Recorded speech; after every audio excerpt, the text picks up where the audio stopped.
نبی اکرم صلی اللہ تعالیٰ علیہ وسلم کی حدیث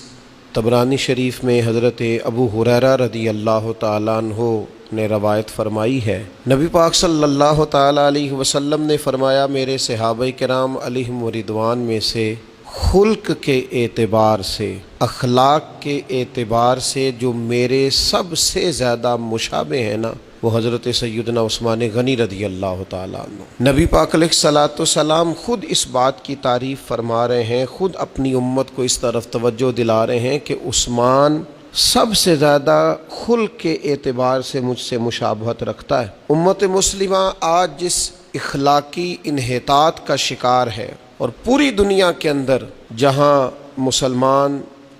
اپنے اخلاق کی وجہ سے انتہائی کمزوری کی طرف بڑھتا چلا جا رہا ہے، تو حضور علیہ السلام کے اس فرمان نے ہمیں بتایا ہے کہ جہاں ہمیں اور بہت سی تعلیم و تربیت کی ضرورت ہے، دین کو صحیح طور پر سمجھنے کی ضرورت ہے، اخلاق کو اپنانے کی ضرورت ہے، وہاں حضور کا یہ فرمان بتاتا ہے کہ ہمیں حضرت سیدنا عثمان غنی رضی اللہ تعالیٰ عنہ کی سیرت مبارکہ کو بھی عام کرنے کی بڑی ضرورت ہے۔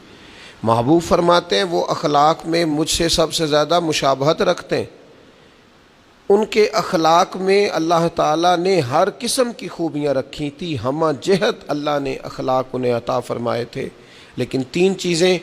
سیدنا عثمان غنی رضی اللہ تعالیٰ عنہ میں بڑی انفرادی ہیں، جس کی آج امت کو ضرورت بھی بہت ہے، اور ہمارے دامن میں اگر وہ چیزیں آ جائیں تو ہمیں بہت ساری ذہنی فکری پختگی بھی نصیب ہو۔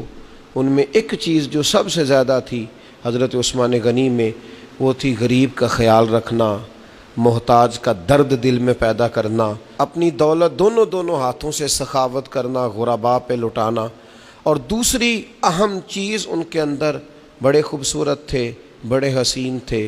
اور اس سے بڑھ کر شرم و حیا والے تھے۔ اللہ کے حبیب علیہ السلام نے فرمایا عثمان سے تو فرشتے بھی حیا کرتے ہیں۔ پیکر و شرم و حیا، جھکی ہوئی نظریں، اور جچے تلے الفاظ، اور اخلاق کا اور خوبصورتی کا مرقع۔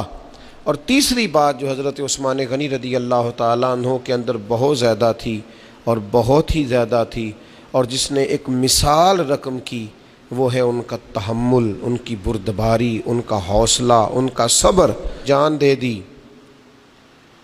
لیکن انہوں نے امن اور محبت کا پیغام اپنے عمل سے ہمیشہ امت کو دیا۔ تو یہ تین چیزیں ہمیں حضرت عثمان غنی سے سیکھنی ہیں۔ ایک تو حضرت عثمان غنی سے ہمیں شرم و حیا سیکھنا ہے، سخاوت اور غریب کا خیال سیکھنا ہے، اور تیسرا صبر، تحمل اور بردباری سیکھنی ہے۔ اللہ تعالی ہمیں سمجھنے کی توفیق عطا فرمائے۔